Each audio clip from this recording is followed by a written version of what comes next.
Alright, help me out. Help me factor the top of this guy.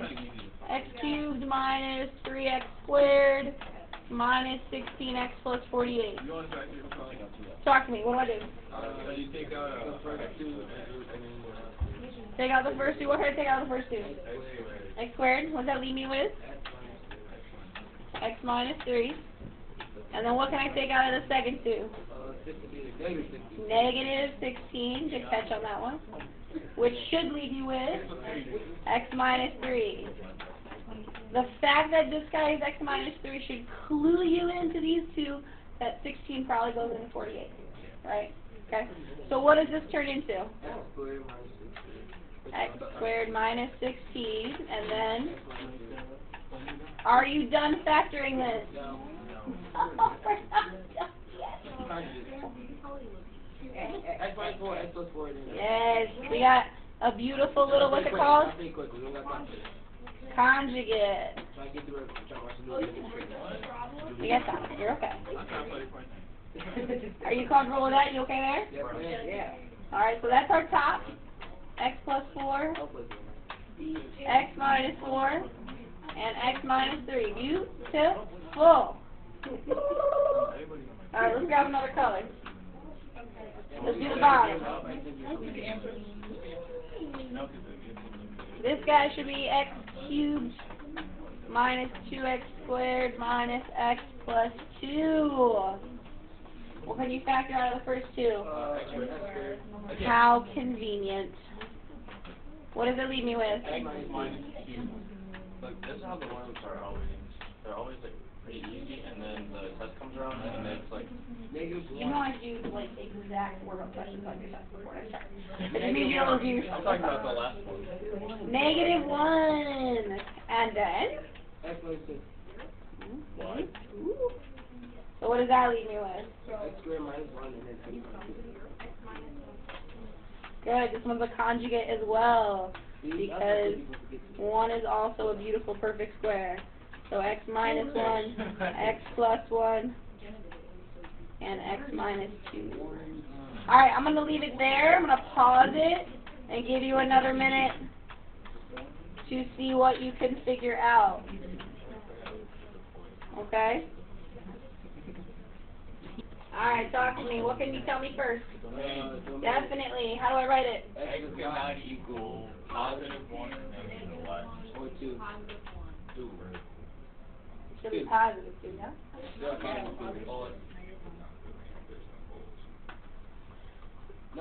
Why are there no holes? Can't cross anything out. Beautiful. So then how many vertical asymptotes do I have? 3. How do you keep straight vertical asymptotes versus horizontal asymptotes? You got any good ways to do it? Vertical, this is the main horizontal. If it's a vertical asymptote, which axis is it going to cross? The vertical line.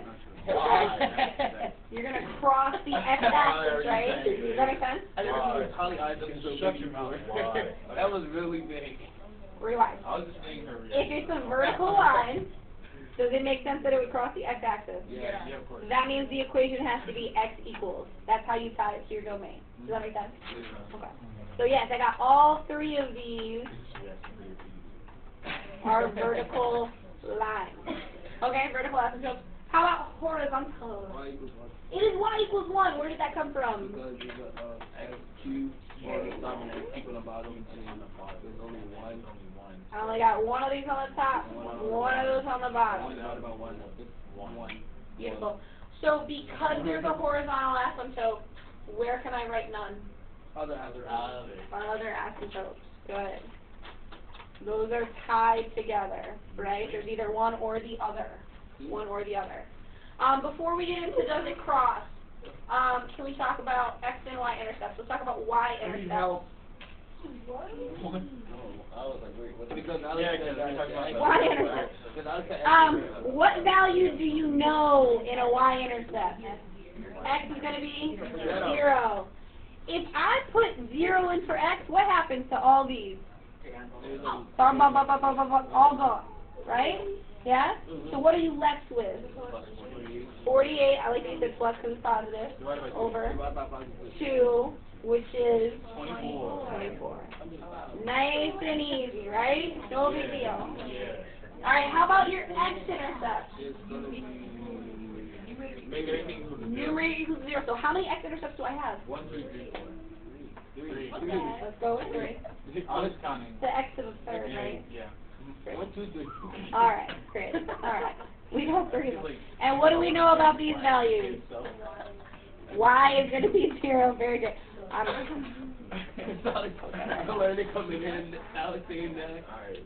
Let's Move just on. calm it down a little bit. First x-intercept, -4. -4, because we're setting this guy equal to 0, right? That's all they get? Give me a little nod if you know what's going on. Yeah? Okay. What am I going to get from this guy? 4. Please don't make me send your parents this recording. And this one. Because you're setting them equal to 0, right? Just like our domain. Yes? Okay. Yes, 48 divided by 2 is 24. So far, so good? We're okay? Okay. The thing we talked about last class. If it crosses, how do you check? What do I do?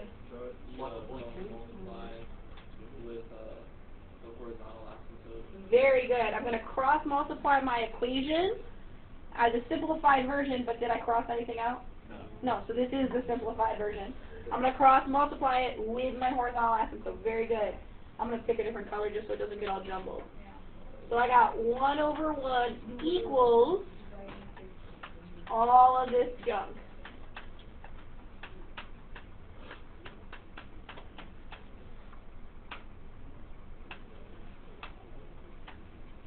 I'm still laughing about what happened. Okay. It's so ridiculous. Alright. If we multiply these by 1, what's going to happen? We're really just going to set these equal to each other, right? Okay. So we're looking at x cubed minus 3x squared minus 16x plus 48. Ooh, we're going to need more space equals. Whoa. X cubed minus 2x squared minus x plus 2. Okay. I have a question. Yes. Like you did the y-intercept. I thought you had to factor it and put the zeros. You can put 0 in either form. Because Yes. I got 3 seconds. For the, like, I got 0. There's something wonky happen. We can look at it. We'll look at it. You probably just didn't multiply things correctly. I think it's easier in standard form because you can just wipe out anything with an X. That makes sense. It's a little nicer, right? Alright, does anything cancel out? Yes. What cancels out? The x cubed. If I subtract these guys, does anything else cancel out?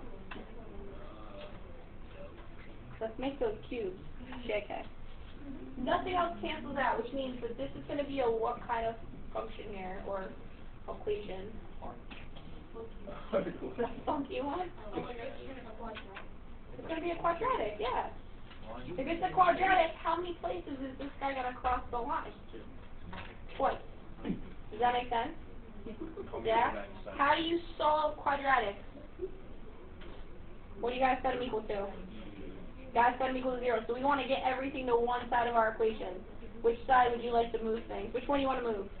Left or right? Everything you want in a box? I was about to say that. Right. No joke. I was about Left or right? Can I argue to move it to this side? Why is that a smart move? Because then the square will be positive. It'll keep that first term positive. Does that make sense? Do you see that? It's fine if you do it the other way. You're just going to have to divide everything by -1. Okay? So I'm going to add or subtract all of these things over to here.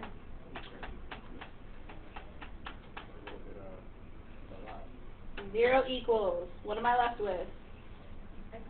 X squared plus 15x minus 46. And what do you got to do? Factor. So I need numbers that multiply to give me -46 and add up to give me 15. What factors do you know 46? 1 to 46. Any others? 2 and 23. Any others? Do any of those work? 23 is a prime number. What does that mean? Nothing else goes into it. Yeah, good. So, if none of these combinations work, what does that mean? Well, it means you can't factor it. You can't still solve it. Oh. It could potentially be imaginary numbers. Quadratic equation. Now, listen, pause. All I want to do is bring up to you that if factoring doesn't work, you always have a fallback on quadratic equation. I feel the need to circle back and make sure you understand that. Will I give you a problem like this when you have no calculator? No, because taking the square root of some disgusting number without a calculator, you don't even know how to do that. Okay? Could you estimate it? Yeah, probably, no big deal. Okay? It was just to have that discussion. If you end up with one that's an x squared, it will be one that is factorable. That sound good? Do you understand? So, for graphing purposes, I will let you know that the two approximate answers here are negative 17.6 and 2.6. Okay? I just don't want you to forget that you always can deal with these with quadratic formulas. You gotta keep circling back and remember stuff like that, okay? You're not gonna have to do it on a no calculator situation. Not for this topic. Not for this unit, okay? So what was this? So those are where it crosses. Negative 17.6, comma something, and 2.6, comma something. What are my somethings? 1. Why are they 1? Because we're looking at where it crosses this. So the y has to be 1. Do you see that? Are you okay? Yeah.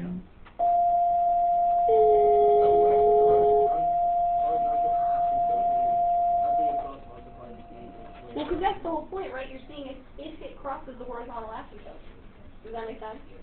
Okay, let's get into graphing a little bit, because that's what we're going to do today. We're going to take all of this, and we're going to put it back together. So, how many asymptotes do I need to graph?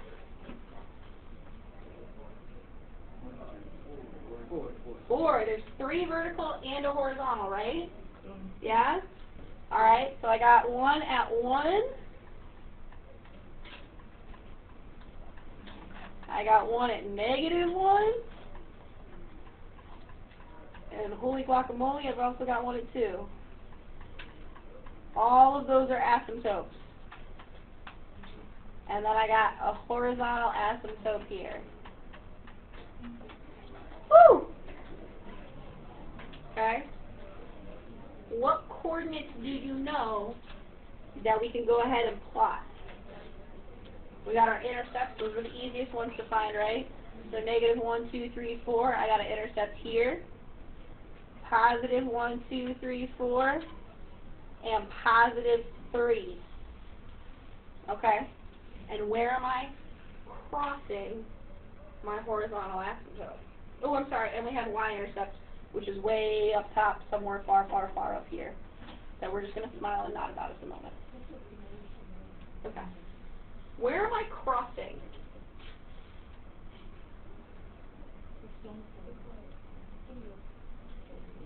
These are coordinates on your graph. They're not holes. They're actual points you're going to plot. So there's one at 2.6, so somewhere here, there's a point, right? And there's one like way over here. Okay? I'm going to put this all together over on the board with like a different scale to talk to you a little bit more about, but I want to at least have it on here. Okay? And what we're going to talk about today is the fact that you have to have either the above or below your horizontal or your slant asymptote. But it's only going to be one spot. Why wouldn't I have part of a graph here and then also part of a graph here?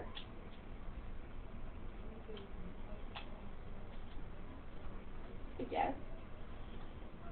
Remember the vertical line test? What was the point of a vertical line test? To see if it was a function. These are all functions. So you can only have one section. top or bottom. I'm going to have to check 4 spots here, right? And based on my intercepts, I already have 3 of them covered. We're going to practice all that today. I promise you'll feel better about it. Cool? Groovy? Smile and nod? Yes, ma'am. Any message you want to send Coach Lerner before I stop the recording? Just let me know.